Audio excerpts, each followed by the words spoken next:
Hey, church lady. Do you want to know why so many Christian wives and Christian women are so exhausted all the time? They don't say it. You guys don't say it. We don't say it. You don't tell people you're exhausted because that's not ladylike. You're exhausted because you're actually performing your life to fit the narrative of somebody else. Think about that. Is the life that you're living right now in your household with your children and your husband, or just your children? Is it the life that you actually dreamed of when you were younger? Is it the life that you had in your mind when you were a teenager on the marriage and the house and the kids and the vacations and, just how everything's going to look? Most of the time, no.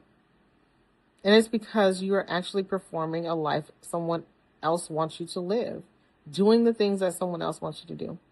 When you start actually living the life that you want to live, doing the things that you want to do, making choices for yourself, and being happy in that, then you will start losing the exhaustion. Because it's actually tiring performing, being somebody else. That is exhausting mentally, emotionally. So when you start actually doing things that you love to do for yourself, and not worrying about anybody else's naysaying over it, you're going to find so much relief. You're going to feel so free in yourself. I'm just letting you know because I've been there and I'm on the other side. Keisha comes and goes when she wants to because it makes me happy. My children, they're seeing the new version of mommy. They didn't know that mommy because the other mommy used to just stay home and make sure, there was food in the house and make sure that the homework was done and the doctor's visits were taken care of, the teacher visits and all the things. Like, mine was just home. I didn't go anywhere because that's what good moms do, right? Good moms and good wives. They just sit at home waiting for someone to need you. But actually, you're not being a good person to yourself by doing that. You're losing yourself. So I want you to understand that a lot of times Christian wives and women are exhausted because they're not actually living the life that they see in their head that they should be living. And it's exhausting. So maybe it's time to start revisiting who that person is and live for her.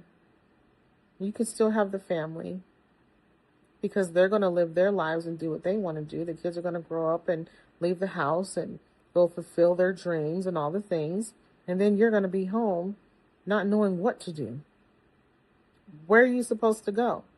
How are you supposed to make yourself happy? Because you've been making kids and your husband happy for 20-something years. So then when everyone else is gone, what do you have for yourself? Start working on that now. And then also, you have to think about, if you're at home all the time, not doing anything, not doing any of your hobbies, not showing your children who you actually are outside of mom and wife, you're teaching them to do the exact same thing that you're doing.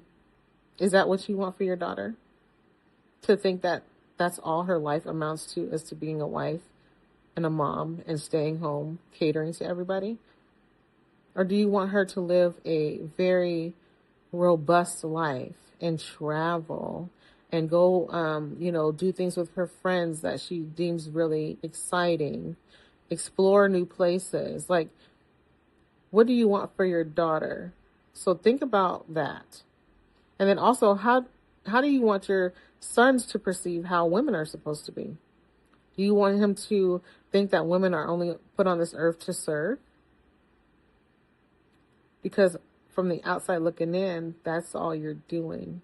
Because you're not actually living. You're just serving everybody in your house. So think about that also. How do you want your son to perceive women in his life? Live that way.